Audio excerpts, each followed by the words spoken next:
I'm Brandon. And I'm Brandon. And welcome back to Apollo City Comics, your everything and anything podcast. Dang, I always mess that up. What's the slogan, Brandon? Everything and anything comic book podcast. There you go. I was pretty much there. All right. Well, we have an awesome episode for you. And this was a very surprise episode that kind of popped up out of nowhere. And, we've been doing spooky season all month. And on our road to our 100th episode, here we are, episode 99, hitting over the trenches. And I'm super excited about today's guest. There's some great stuff he's worked on and some phenomenal things that I think all of you are going to probably have a learning experience with us. But before then, give a quick shout out to Coffee and a Comic. We're doing our book club actually tomorrow. And don't forget to sign up for a pool list. And there's a discount code below. And go give the guy some support. Frank's an awesome guy. He's a good dude.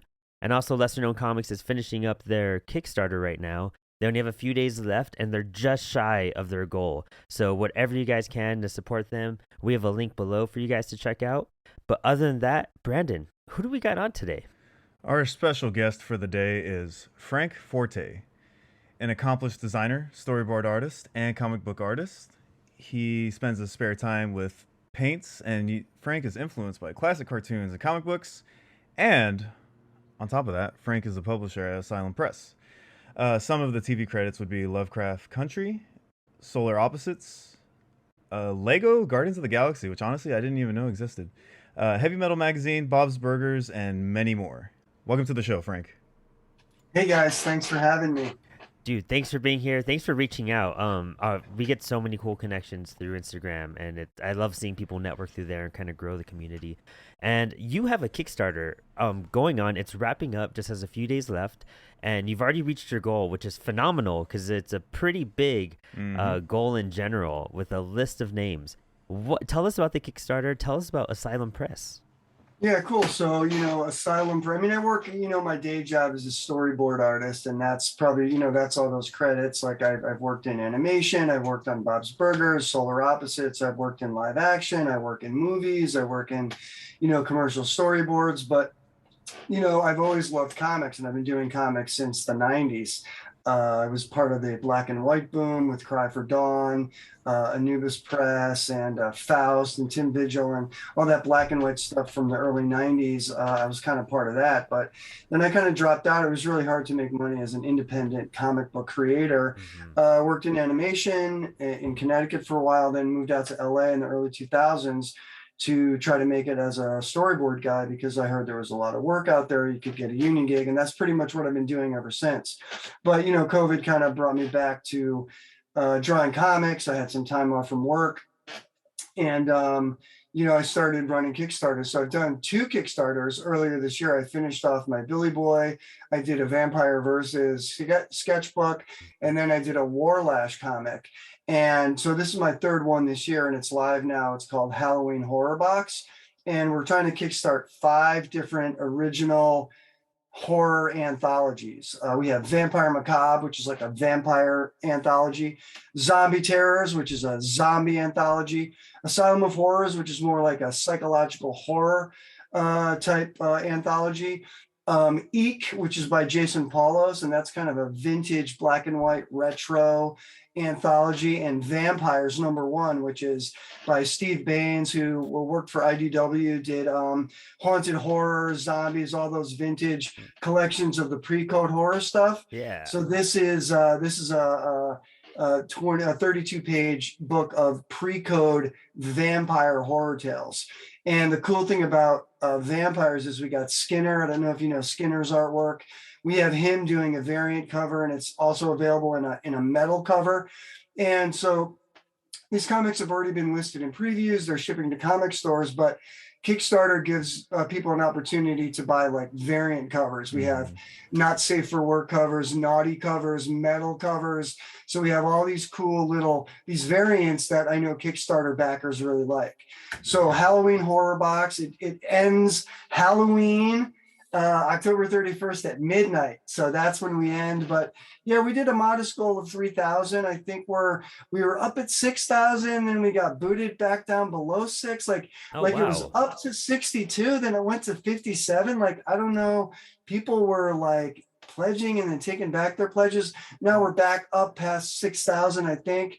So we have, 3,000 and 6,000 were stretch goals. So we had like free posters for those. So anyone that backs now gets these free two-sided legal size promotional posters that we use to promote the books. So, it's a really cool, it's Halloween, it's this haunted month, October.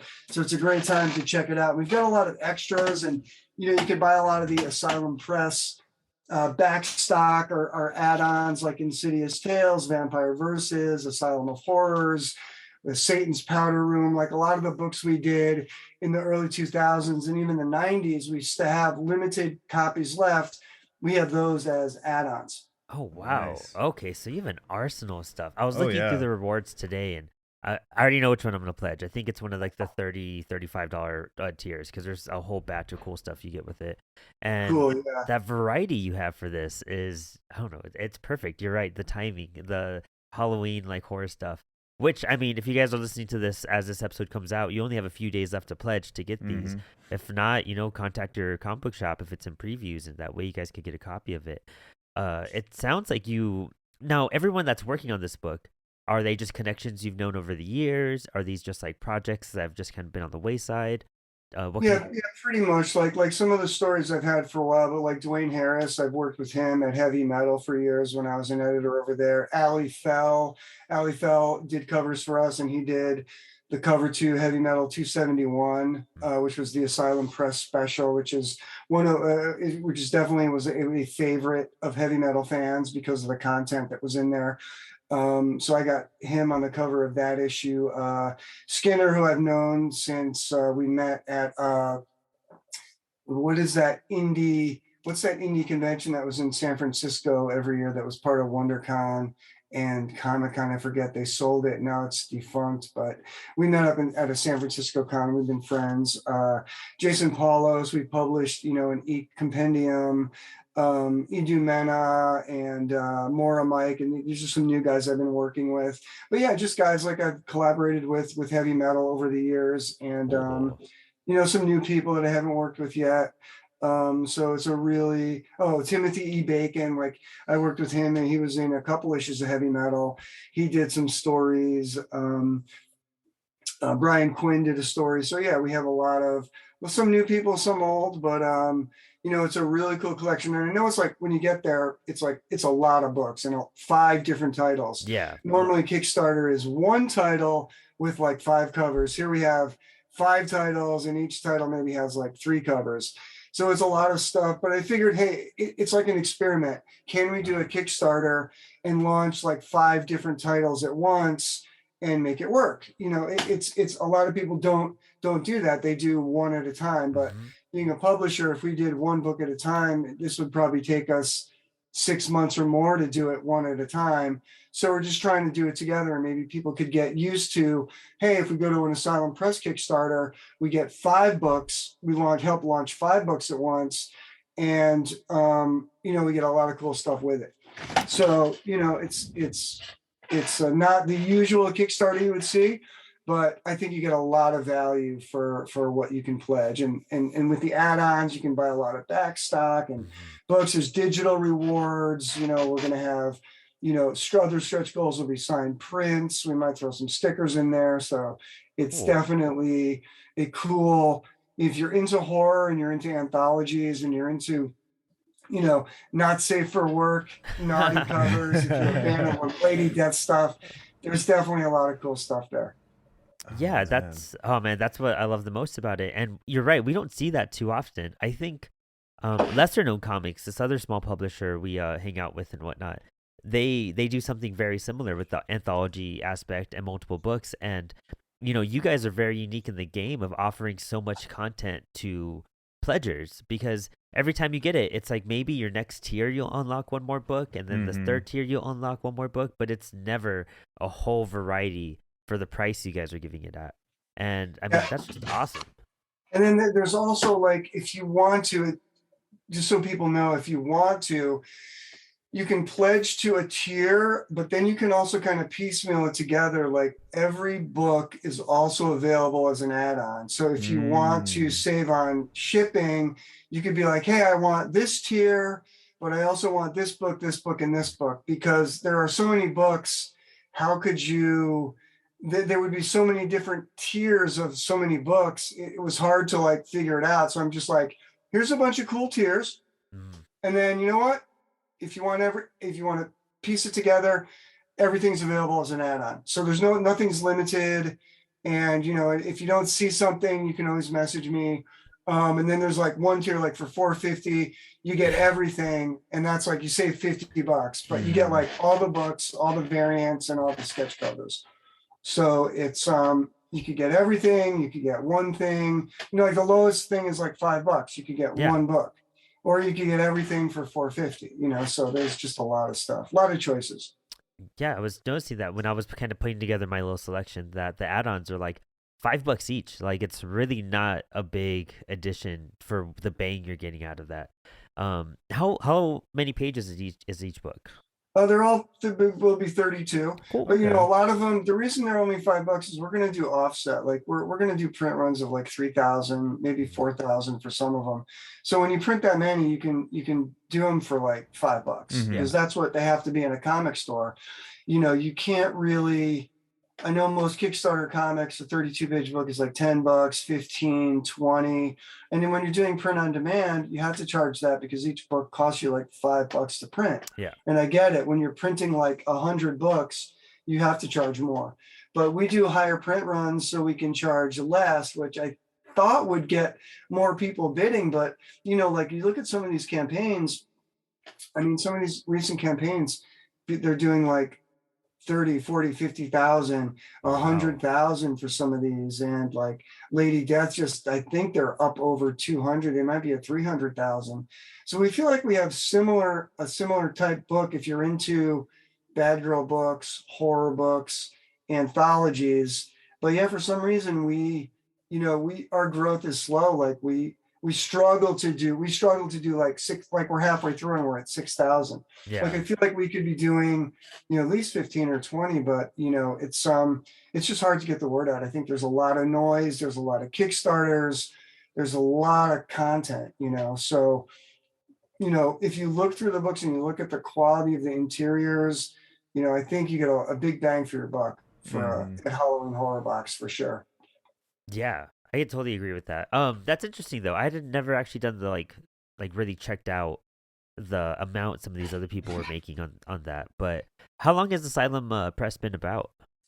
We've been around since 1999. Cool. And we were always indie. We would put out a few books a year. We were never like always in previews. We put out, and then for some of the stuff when we put out Satan's Powder Room and Chicken Soup for Satan, that was like one book a year. And when we would do Fearless Dawn, we were doing like 6 books a year, maybe, so we've always been kind of small. We're just not the size that can handle huge amounts of, creators and printing. And a lot of stuff is mine stuff. So it's kind of like I'm a self-publisher, but I also publish other people's stuff. Ah, nice. Okay.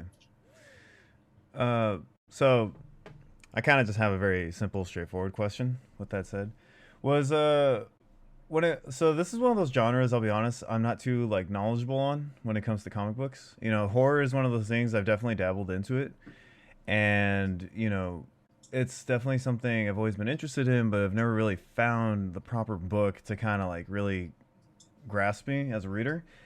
When it comes to like horror and all that, was that something you've always wanted to do, something you kind of just stumbled upon when creating comics, or was it just like, hey, let's make a horror book, and then it took off and you just kind of kept going?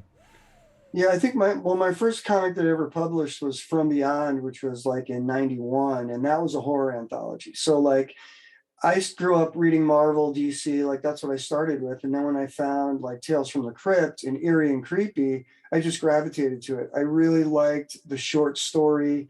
I always liked Tales from the Dark Side and Twilight Zone and all that stuff. So I always gravitated toward the short story with the twist ending. Like those are the kind of stories I like to write. Those are the stories I like to read. So I was always into heavy metal for that reason, because heavy metal had a lot of short stories in it. Epic Illustrated, they had some serials, some short stories. But yeah, I mean, I like the Bernie Wrightson collections, Oh yeah. the Richard Corbin collections, any, collections of short stories from Europe. I always liked, like Libertor or Mobius, anything like that.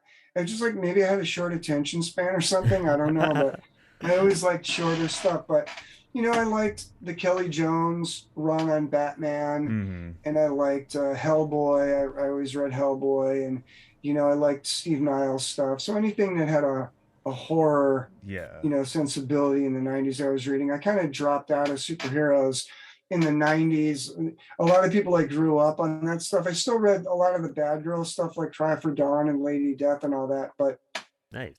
I moved away from the comics, the superhero stuff, and then gravitated towards horror, European stuff, European imprints, and black and white indies. Mm-hmm. Oh wow, that's Yeah. cool.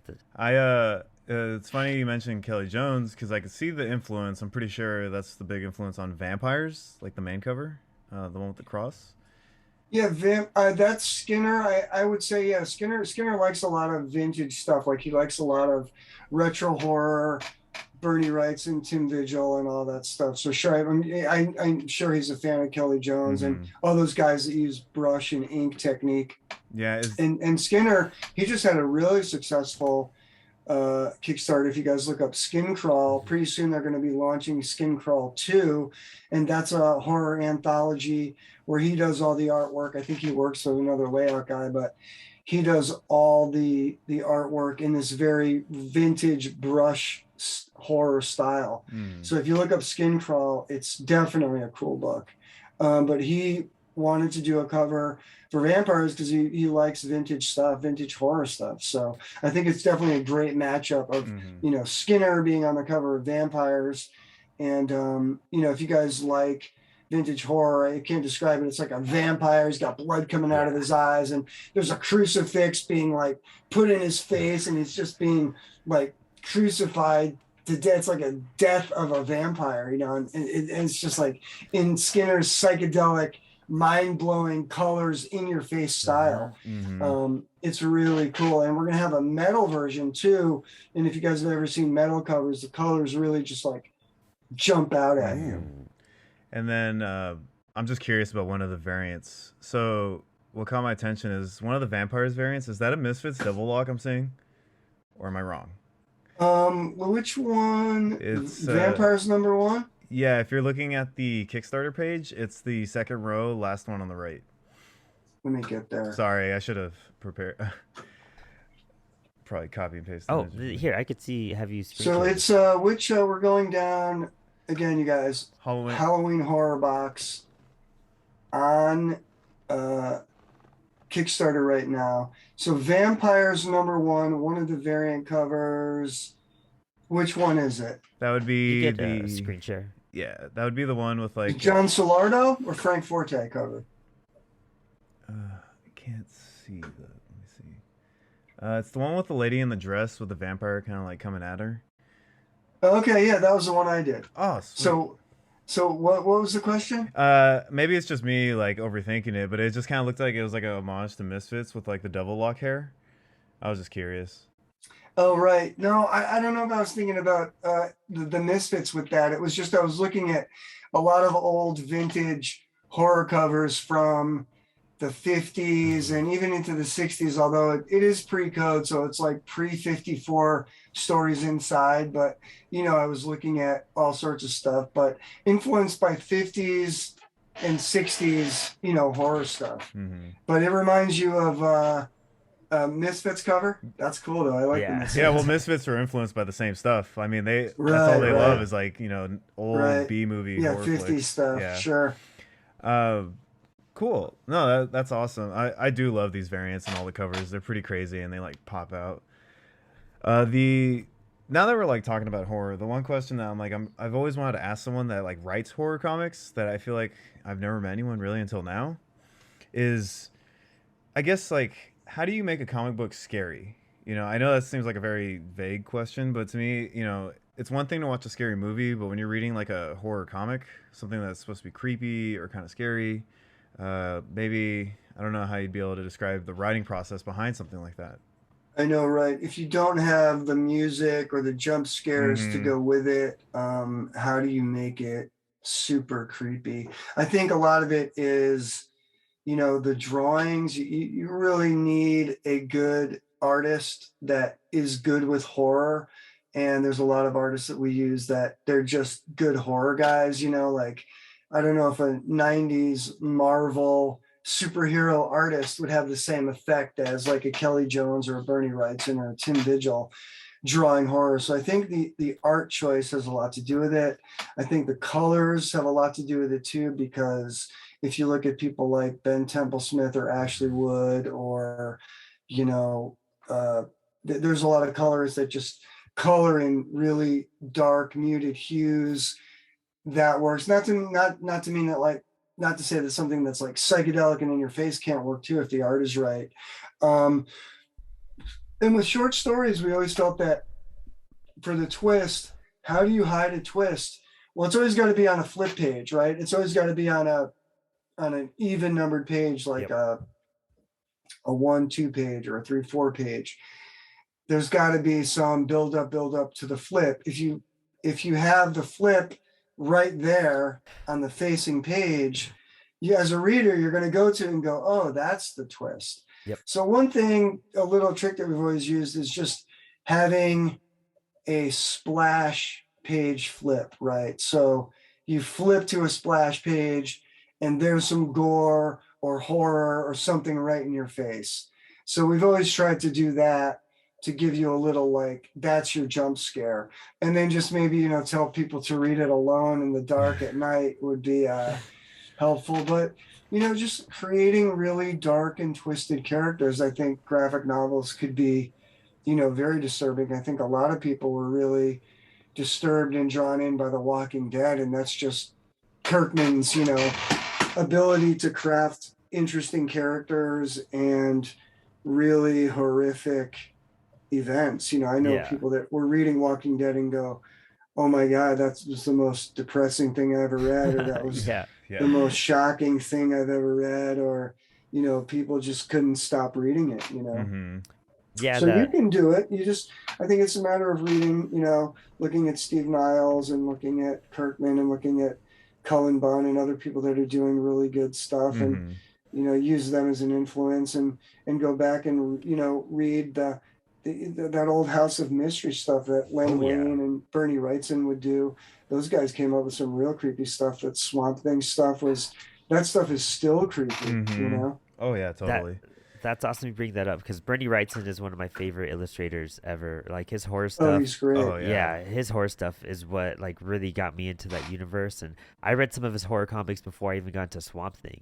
And Swamp Thing's like my favorite, major character. And just what he was able to do with those lines and his pacing between panels Mm-hmm. was perfect. The way he would hide stuff with like even like the way shadows felt in his books were astonishing. Yeah, I Um, mean, he is great. And I also love that you bring up like the arts. Obviously, the art and writing definitely make a good comic, right? The one thing I do like that you bring up is the colors because I feel like this is something people don't really realize when they're reading comics. Maybe it's just me, but like colors kind of evoke a certain emotion depending on the color when you're like looking at it or taking it Right. in.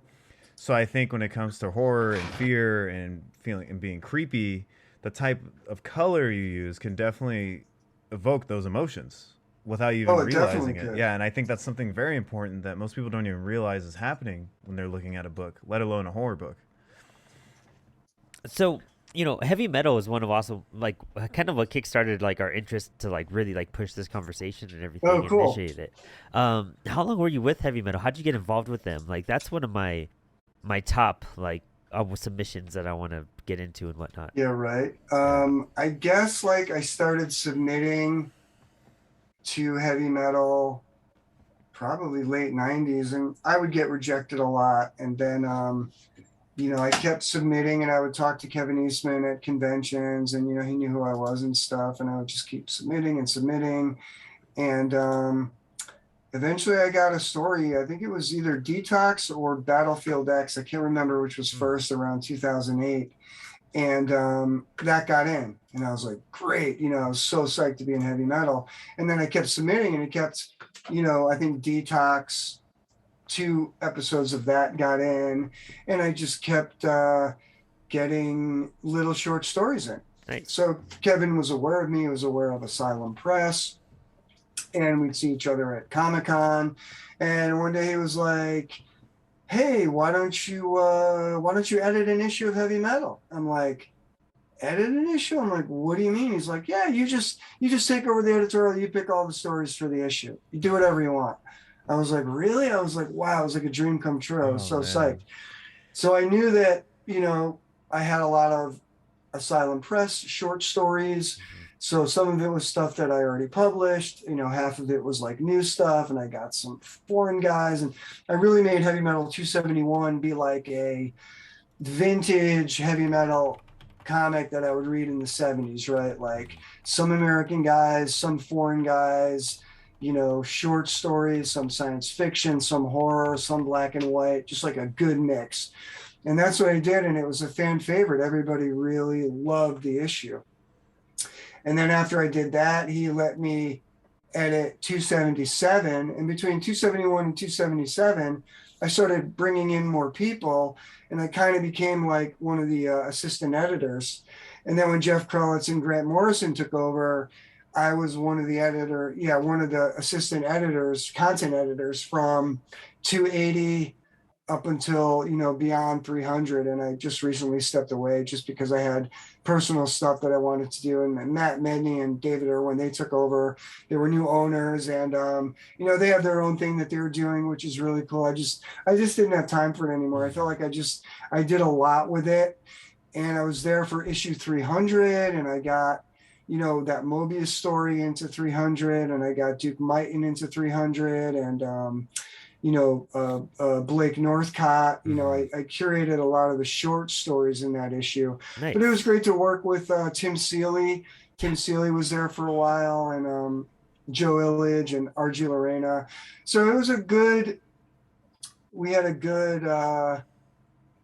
collaboration, Yeah, but that was a good it was a run lot in of it. work, Yeah. and, there wasn't a whole lot of pay there. So I think I did it for as long as I could. And, now I just really want to work on my own stuff, so I'm doing comics, I'm doing animation. I have a YouTube channel called Goon Cartoons. That's another thing, where I do original content. I just posted my first NFT. So I'm doing a lot of different stuff, but, it takes time. So you just have to kind of do what you're into, give up certain things, and, try to focus on what, makes you happy, and then just kind of what you're into. Because, comic books take a lot of time, whether you're writing, drawing, publishing. It does take up a lot of time. So you really have to like give up certain things in order to do it, Yeah. I mean, it takes a lot of time, and it takes a lot of time to do all of that at once. Yeah. Like to write, draw, publish it, be the guy that writes the checks. I mean, marketing. For sure. Oh yeah. It's not an easy thing to do, but it's so satisfying when you've got that finished book. And let me just say, that sounds literally like a dream come true, to work alongside Tim Seeley and like Grant Morrison and Kevin Eastman. I mean, it was all those guys. It was definitely a cool time. But it's a lot of work. And then like Pepe Moreno, he was a guy that was in early issues of Heavy Metal, a lot of short stories. I got his Gene Kong, which was never in English. We got that in issue 278 and 279, and for 2 issues. And that was one of his serials that, was never in English. He did that Generation Zero, which Epic Comics published. But Gene Kong was never in, so that was cool to work with him and get that in Heavy Metal finally. So I did a lot. I thought it was really, really fun, That's so cool. That was like my Heavy Metal big era where I was subscribed. I was getting it every month. I think I started at 279, if I'm not mistaken. Oh, cool. No shit. Yeah, and then I so continued that was it till like 290, 295 or something. Oh, cool. Yeah. So you didn't make it all the way to 300. No, but it's like always on my like it's I'm gonna pick them up. Like it's always on my list to find those back issues because I love Yeah, it was yeah, just financial stuff. But I mean, yeah, yeah, those yeah, are I totally. have to get them because the Tarna covers. I'm a huge Tarna fan, Yeah, and they got Tarna back, and they're doing a comic with her, and she appears in the magazine mhm. and doing short stories and stuff. So, that's definitely something that heavy metal fans they always wanted to see more of Tarna. You know. Yeah, and I've Mhm. really dug especially the recent one that totally spacing out the creators on it, but it was the whatever 5 6 part series where she got new armor and all that. That was just it was good stuff, really Oh great yeah, stuff. right, right. I think that was Stephanie Phillips. I can't remember exactly Yes, who was in it, but yeah. definitely, definitely cool, and definitely the fans are excited about that.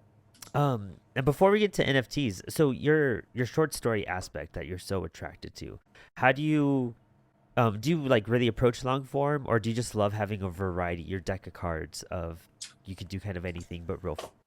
Yeah, I like short stories. I think they're cool, but it is hard to make.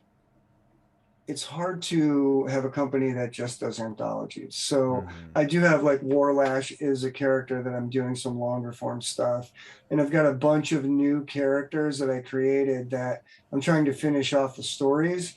So Asylum Press will be doing longer form 4 and 5 issue miniseries that will be Cool. collected into trades that will be longer stories. Again, they will be supernatural, kind of horror-esque type works. It's not really superheroes, but more like dark supernatural, paranormal. We've got a Mad Max type character. We've got some science fiction. So it'll be stuff like that, like Nice. indie, but longer form characters that you can relate to, and you'll also be able to follow them and do like we'll be putting them out like Hellboy Cool. Mhm. miniseries collection, That but makes Yeah. sense. we'll always do the anthology, but it's just hard. We need some staple, anchor characters at Asylum Press that people can relate to. Yeah. And I'm not ready to announce them. We have their names. We have the issues are like the 5 issue series are almost done. And if you guys like horror and sci-fi, they're really cool. But we're probably going to kickstart them too. Um, Even though the art's almost done, it's always good to, like, for a Kickstarter, have the art done. Yeah. Like with Halloween Horror Box, most of these are done. So it's not like we're going to flake out and not do the books. We're a small company. It's Yeah. always good to have a little extra money for printing and marketing and shipping and warehousing Mhm. and stuff like that. So anything that, backers can help us with is definitely appreciated. Nice. I mean, I really like your kind of business plan behind all that and your operations, the way your angle behind it's really great because I love that variety. I love that aspect of getting a bunch of horror at once. I've slowly turned into a horror fan over the years, and like my Nice. fiance and I were doing a whole like vampire month countdown, and we're getting Oh, all the cool. vampire stuff we can right Oh, now. I love it. I love So it. this was like really perfect timing for me to be like, fuck yes, I'm gonna pledge to Mhm. this. Like I got to get my hands on all this. Um, so, like, you've done movies and films. What are some of your?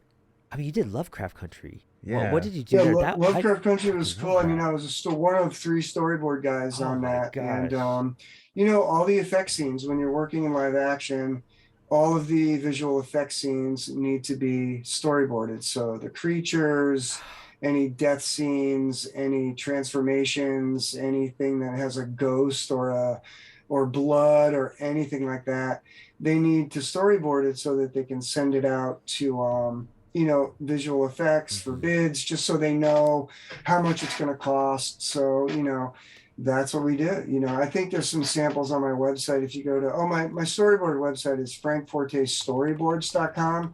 and you can see some Lovecraft Country samples there. But yeah, it's basically, you work with the director, you work with not so much the writers. It was Kevin Blank, who was the visual effects supervisor. I worked with him and the directors to try to visually communicate the script so that the producers could look at it and be like, yeah, Mhm. we need this, or this is in the budget, or this isn't in the budget, and how many shots can we do this in where it fits in the budget. So it's really like it would just help the directors and producers visualize the show. Mhm. Dude, and Nice. Oh my gosh. I don't know if Brandon and I don't think we've ever really talked about Lovecraft Country when it was coming out and whatnot.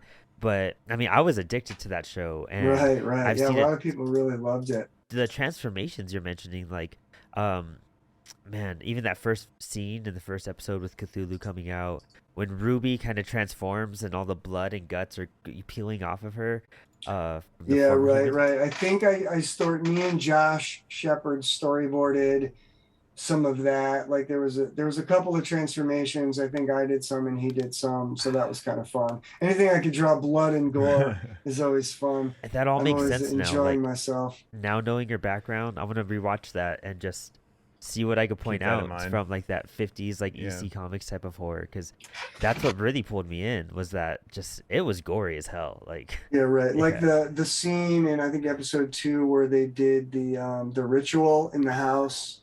I yeah. storyboarded all that. The Shoggoth attack Oh in the my gosh. woods. I storyboarded that scene. That was episode 2 or 3. When the car slams into the wall, I storyboarded that. Um, when they're under the water in the cave and they go under the water, I did that scene where they come up on the bloated dead body. Bunch of transformation scenes. The burning, the Tulsa bombing. I did that Oh scene. God. The fire scene. Yeah, I pretty much touched almost every episode. I think there were 13 episodes, Something like that. 10 or Yeah. Hmm. 13. I touched like a little bit of all of them. So Oh it was man. definitely, it was cool. It was definitely fun. Hell yeah, dude. Oh, to be That's part of that's something like that, super yeah. cool. Are you a big Lovecraft fan in general? Like, Oh, I grew up reading Lovecraft and loving, Reanimator and From yeah. Beyond and Hmm. Dagon and all those movies. Like I love Reanimator. From Beyond is one of my favorite Yeah. movies, and even Evil Dead 1 and 2. I mean, that's basically inspired by Lovecraft, where they find the Necronomicon and Yeah. they're reading passages and it's calling up demons. I mean, that's all Lovecraft stuff. So I grew up, loving and reading all the Lovecraft stuff. A friend of mine just bought me a huge book of the complete Lovecraft. Like it's like all his stories and a couple of stories that were never published before or Ooh. something like that. So it was cool to like go back and reread that stuff and then read stuff that I hadn't seen before. But yeah, I love the H.P. Lovecraft. Alan Moore's Providence. I don't know if you've ever gotten to check that one out. That was like one of his with Jason Burrows, and the art in that one is dope. And I think that's one of the comics that got me really into Oh, cool. like Lovecraftian horror, was just his monster designs are so creepy. And I don't know, you might dig it if you haven't checked it out already, but it's I pretty think cool I stuff. flipped through it. Yeah, I like a lot of the that's Avatar, Yeah, right? yeah, Does yeah, that? Yeah, yeah. Yeah, it's like I like a lot of the Avatar stuff. yeah. Gory's crossed all that crazy, insane, over the top stuff. But so you were also saying you dabble with NFTs now. Now I'm not too fluent Yeah. in yeah, NFTs. I I have don't no idea no clue. how they work at the moment. Yeah, could you Um, break it down, and what do you do yeah, dude, involved with if you that? guys put in your podcast that you talk about NFTs, I think it'll get a lot of views because anything that is podcasting or YouTube about NFTs, people are going crazy. So Oh, NFTs, people are like, what are they? Non-fungible token. What does that mean? It is it's a link to a GIF or a JPEG or a piece of art or a video mm, that you're saying because it's on the blockchain and it has a link, a definite link, and a history of it that it can't be copied. So even though, right, a JPEG could be copied a million times and put somewhere, uh, what the blockchain is saying is that you are actually the owner of the original, or Hmm. not so much the original, but you're an owner of this NFT that you can buy and sell and trade and keep. huh. Now, some NFTs are one of one, some NFTs are one of 10, like a series, or you could have one of 20 or one of 30. But the most popular ones are the one of one. And to learn about them, just go on OpenSea. That's the most popular, Ooh, OpenSea.io. And just look up CryptoPunks. Just look up some of the series. Look up at the top trending ones. A lot of them are just like they they create these interesting characters, like there'll be 1,000 or 10,000 different CryptoPunks, and they're all a little different, or women of the world, or there's like metasaurs and dinosaurs, or like these ape ones. And so there's just like, it's almost like, think of it as a digital blind box, right? People sometimes bid on these, they don't even know what they're getting. And then when they get it, they're like, oh my God, I got this one, and I got this one, and I got, number 257 of 10,000. And then people show off what they have in their, on OpenSea, you can have ones that you're selling and ones that you own. And people like to show off their collections. And you use Ethereum to buy them. And yeah, some of them go for $30 and some of them go for 2 million. It's just crazy. So but there's like all sorts of cool, it's just a new way of selling, an artwork that's a digital asset that anyone can go there and buy. Like, you don't have to go to a gallery or buy it. And I think people like the fact that they can show off their collection. Where if you had a collection of paintings, you can show that off in your home, but how else are you going to show that off? Yeah. Here, if you look at someone's collection, you can see what they're into, what they're buying. And there's a lot of discords and people are into it. So on my thing, it's OpenSea. I think if you look up Frank Forte, I'm not sure. I just launched them actually today. Oh, cool. Nice. Perfect timing. So if you look up Frank Forte, if you search on OpenSea, does anything come up? Do I come up yet? They kind of look like vintage, let's see. Vintage cartoons. And I'm curious if I even come up. So if I type in Frank Forte, we get. Let's see. I got some weird Frank Miller stuff. Yeah, I got Frank Miller. Okay. Yeah. Nothing under me yet. Maybe it's just like too new. What about Frank Forte art? Let's try that. Let me check that out. Still Frank Miller. So I know on OpenSea.io/Frank_Forte_art. Nice. Okay. That's my page. So you can see a few of the things that I did there, and I'm going to be uploading more stuff today and tomorrow, but you could see the stuff that's on there, and it's original. Oh, cool. Paintings of mine, but that's not, I don't know if this is the stuff that's super popular. It's more of like, 1,000 characters. So I'm working on creating a bunch of like characters. Because if you look at, CryptoPunks, there's like 10,000 of them. They're all different. Or Women of the World, there are like 10,000 of them. So you use like Photoshop and you create layers, and then you send it through a program that generates 10,000 versions using your art assets.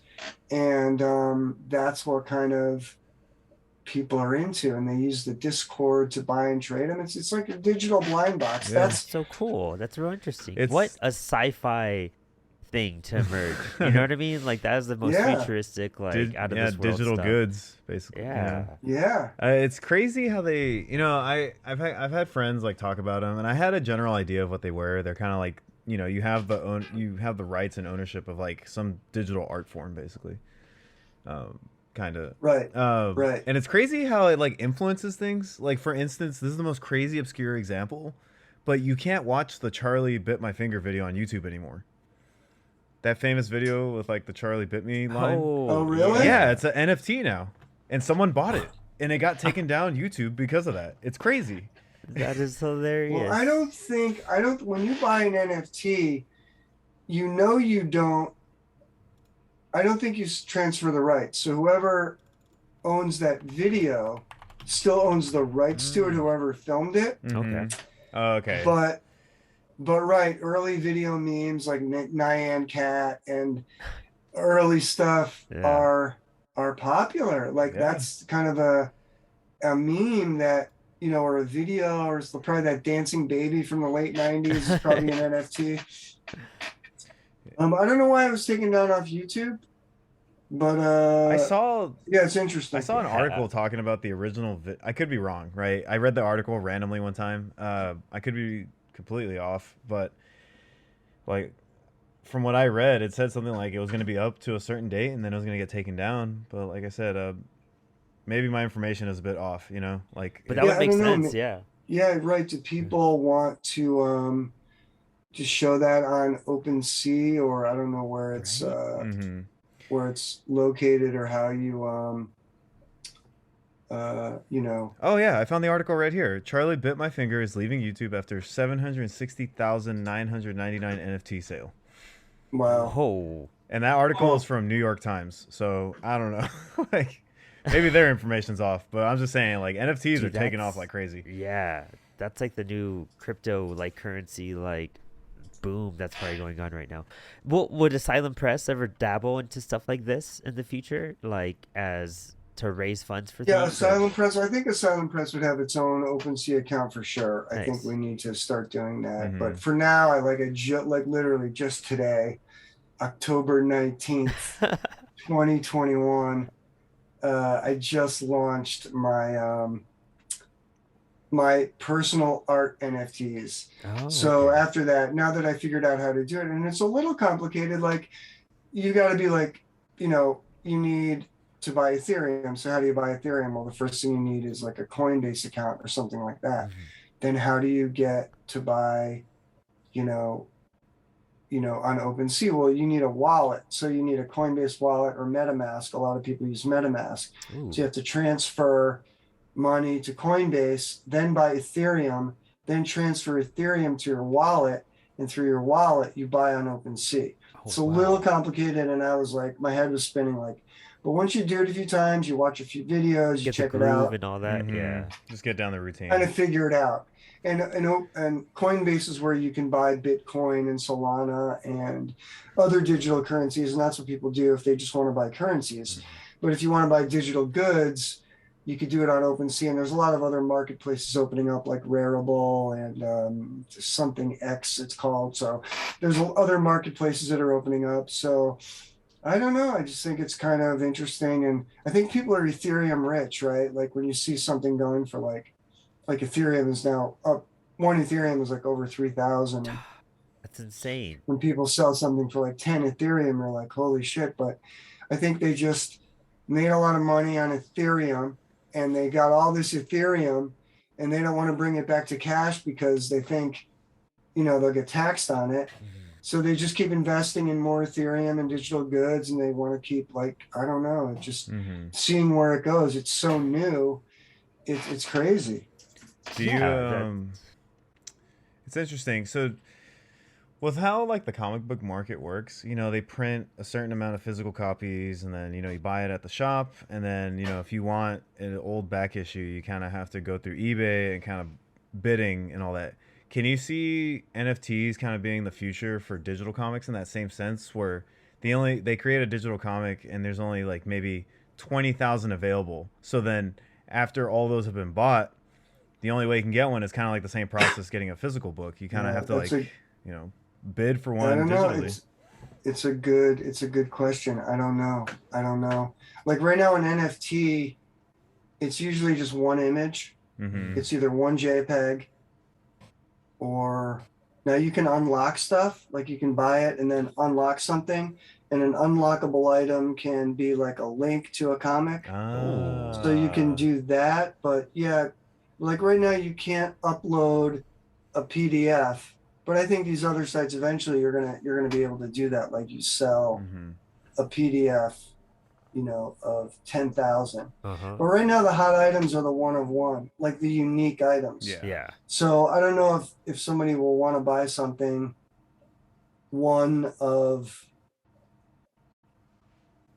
yeah, Like 5,000, 10,000, Yeah. 20,000. yeah, I don't know. It's not like the Yeah. hot item. It's like Yeah. the I it's like the see. Yeah. unique stuff. I see. Wow, what an interesting Yeah. I never really thought of something like that until now. So. yeah, that's cool stuff. That's super cool. And I'm excited to see how this goes for you. We'll put a link in the bio, of course, so that people can check it out and kind of learn more about it. And you basically gave us a step-by-step guide Breakdown, yeah. to like Google and look into and do some research. So, it's one of those cool things. Like if you jump on now, I'm sure it's gonna be a lot better than if you wait 5 years and start trying to get into this market. Um, But wow, okay, so I mean, how do you find time to do all this? Like, what was I have this? no idea. Yeah, that's a good question. I mean, I try to get up as early as I can, and I'm always I always feel like I'm a little behind in trying to catch up, especially if I'm doing storyboards on a show or a commercial. Mhm. So I'm always real busy and tired. And comic books do take up a lot of time, so you just got to kind of put stuff aside and do it. There you go. What Honestly, and yeah. I figure that's advice for any creator out there trying to get stuff done right now. Is just like you got to sacrifice and just put everything into it, or else it's just gonna Mhm. just keep sitting there. Do you I know time is of the essence when it comes to making this stuff and all that. But do you ever come up with like, you know, an original idea or some sort of something to create basically? And do you feel like you wrestle with this whole, well, okay, I do all these things. Would this be a good TV show? Would this be a good movie? Would this be a good comic? Does it get a little jumbled where you're like, maybe I could do a little both to connect the two? Yeah, I think it's hard. I think it's hard to sell a TV show, even though I'm out here in Hollywood and I've had agents and I've pitched a lot of stuff. It's not easy. There's a lot of scripts being pitched. There's a lot of comic books being pitched. There's a lot of, I mean, you look at previews every month. There's like 1,000 titles, maybe more, and there's probably 10,000 comic book IPs, Mm-hmm. along with book IPs, original scripts, web comics. I mean, there's so much content that, like, when it comes to me for comics, I just want to create the best comics I can. If somebody wants to make a movie out of it, cool. I'll take stuff out and I'll pitch stuff here and there, but I'm not like looking to create a comic just so I could sell it to Hollywood. I think it's hard. If you could sell one comic in your lifetime to Hollywood, you'll be doing good. Mm-hmm. Yeah. Forget about like someone like Frank Miller. He sold a bunch of stuff, and eh, they sold Hellboy, but I don't think any of those other characters did their own series. So, Yeah. like, even Mike Mignola hasn't sold like Lobster Johnson as a series. So, I mean, it's just hard, Mm-hmm. Of course, yeah. So, I usually, when I create something, I create it as a comic because I know I can get it done. With Hollywood, you could be like pitching a script for years and almost get it done, and then it won't get done. Yeah, Mm, it's So just it's like, that market is insane. It's Yeah. that creator industry. If you're going in that direction, is probably the I don't know. It's hard to measure the difficulty Yeah, because it's skill sets and whatnot. But it's also cutthroat. yeah, Yeah. cutthroat. Yeah, that's probably the I best mean, way I've to seen put a it. lot of people pitch comics or scripts, and they go through like 5, 10 years of pitching and rewrites, and then in the end they're like, oh, we're gonna pass. And you Mhm. spend all that time rewriting something and changing it to a producer spec or a network spec, and the script changes and it's not the same script you did. I mean, if you just created it as a comic book, it would exist and you could have people reading it and enjoying it instead of going 10 years of development hell. That's what Mm-hmm. I think is tough with Hollywood.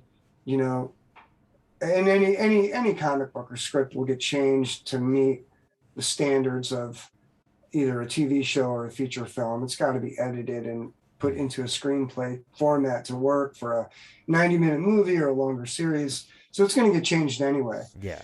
But, I just like the comic book medium because you could get it done. It's in a tangible Mm-hmm. form. I mean, I have so many ideas. There's no way I could get anything out if I just pitched them as TV shows. You'd never get anything made. Yeah. Mm-hmm. There you Yeah. go. Yeah, honestly. And it's all that independence, honestly. That's I could see how that's driven your whole career of you got that drive and just to get up and get this stuff done because that's a lot you have under your belt in general. Oh, totally. Yeah. Yeah, Totally. it's remarkable. Well, what are you reading right now? What's on your like on your downtime? Like do you have downtime at that Yeah, time? right. What am I reading? Like, I just hold on a second. Like, I just picked up this thing. I know people can't see it, but it's Oh. Bacon and Other Monstrous Tales by Troy Nixie. So it's like a hardcover collection of which looks like short, creepy stories. Mhm. Some Oh. black and white, some color. Dude, that looks so Kind of cool. cool. Yeah, Hell that's an yeah. awesome Yeah, cover. it's like it's a Dark Horse thing. Nice. I'm one of those guys that I read, I got tons of 2000 ADs and all these comics that I buy, and then I really don't have time to read them, so I buy Oh, them and yeah. I flip through them. I got a backlog of books that I'm like to be read, and I can't read them. I'm just too backed up. I was reading Paper Girls, which I really liked. I bought a bunch of first issues like Monstrous Oh, and nice. a bunch of other stuff. And I read the Hellboy shorts when they come out. And Mhm. Fearless Dawn versus Hellboy, I read that because that was a short thing. But I was reading that Wonder Woman thing by the Black Label Wonder Woman by the guy that did Space Mullet. Daniel Warren Oh, yeah, Johnson. there you go. Yeah, Green Daniel Owl. Warren. Yeah. I didn't get to That read was that short, cool. but I gotta check that out. I didn't realize he was in that book. So I try to do it, but really it's tough to find time. Yeah, no, Oh yeah, totally. I I'm in get that it. Yeah. same boat where I'm trying to get through the backlog of comics I've had stacking up for years basically, and just been bouncing between projects. So it's like Right. I just want to get rid, either get rid of it, but I got to read it at least once before I get rid of it Yeah. somehow. Yeah, I totally. Yeah. I think if you're a comic fan, like it just happens. You want to read everything. You get excited. You almost get this buzz when you buy a new book. You know, like it happens to everybody where it just piles up and you read like an eighth of it. You know. Yeah. Yeah. But damn, well, that was so much information, Frank. You have so much going on. Your I do have a lot of Kickstarter, stuff going on. it's doing great. Like I can't wait to see what comes out of Asylum Press. I can't wait to put in my pledge in this week. I'm just waiting till Friday. And Yeah, I'll be getting thanks. I some books. appreciate Yeah, it. No, Totally. I'm pledging definitely. as well, so I'm excited. Yeah. Cool, man. Yeah. And like I said, if anyone out there's listening, Halloween Horror Box, it's on Kickstarter now till October 31st, and Asylum Press, asylumpress.com. We're on Instagram, Twitter, and we're in previews, so you can check us out. But we'll be running Kickstarters a few times a year. So if you like horror and you want to see some of our new stuff, follow us, sign up for our newsletter on our website, and we'll just be coming out with a lot of cool stuff. And if you like the indie comics, Asylum Press, that's what we are. Totally indie, dark stuff where we don't really do tights and capes. We have some, dark characters coming out, but if you like the indies, definitely check us out. Mm-hmm. Yeah, dude. Do you guys do conventions or anything at all coming up or anything? I think we're gonna do Comic-Con Special Edition in Oh, San Diego. Nice. And I think I'm gonna do LA Comic-Con, which is coming up. And I think that would be it for this year. But yeah, if you guys are out on the West Coast, Comic-Con Special Edition, San Diego and LA Comic-Con. nice. We'll We do Nice. that. might be at LA Comic Con, so Yeah, if we are, Okay, there might cool. be a definitely, chance. Who knows? yeah. So if we do make that trip, dude, we'll go say Okay, hi and cool. hang out for a Yeah. bit. Yeah, that'd be awesome. Uh, We'll be around, definitely. Before we go, I do have one last question that can be kind of quick. Sure. And it's just for those aspiring creators out there listening. I love to ask people this all the time because I feel like it's always like unique, different answers every single time.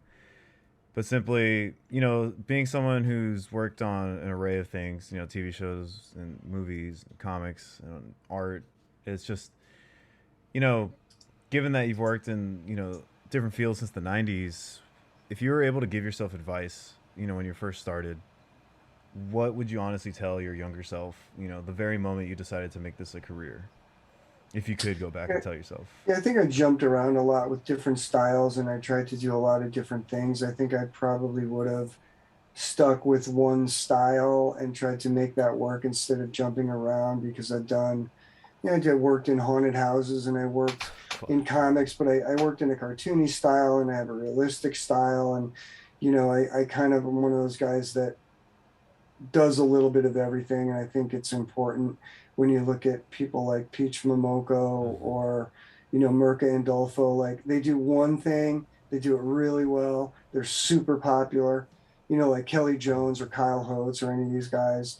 They just draw in their style. They're known for it. They do it really well. They have a huge fan base and they always have work. I think that's kind of what I would,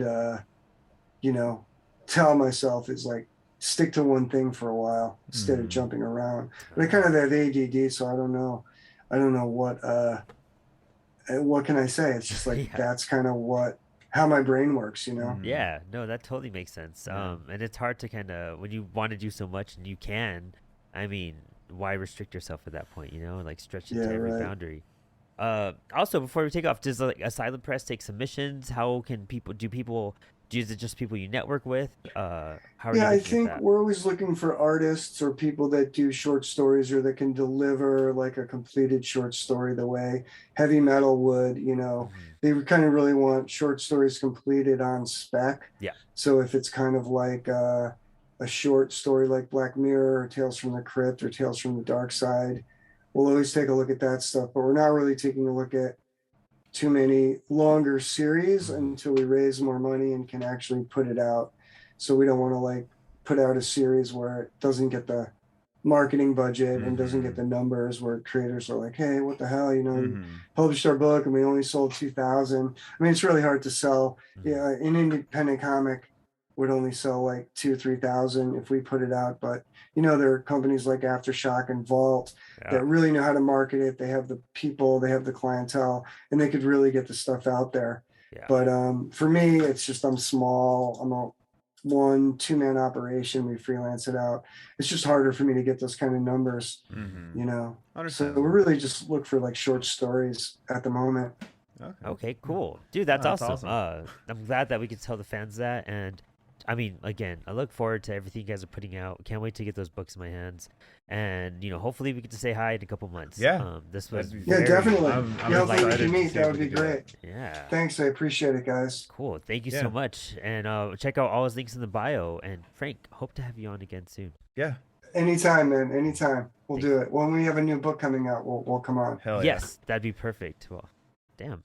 Thanks for hanging, man. yeah. Yeah. Thanks, guys. Thanks for being here.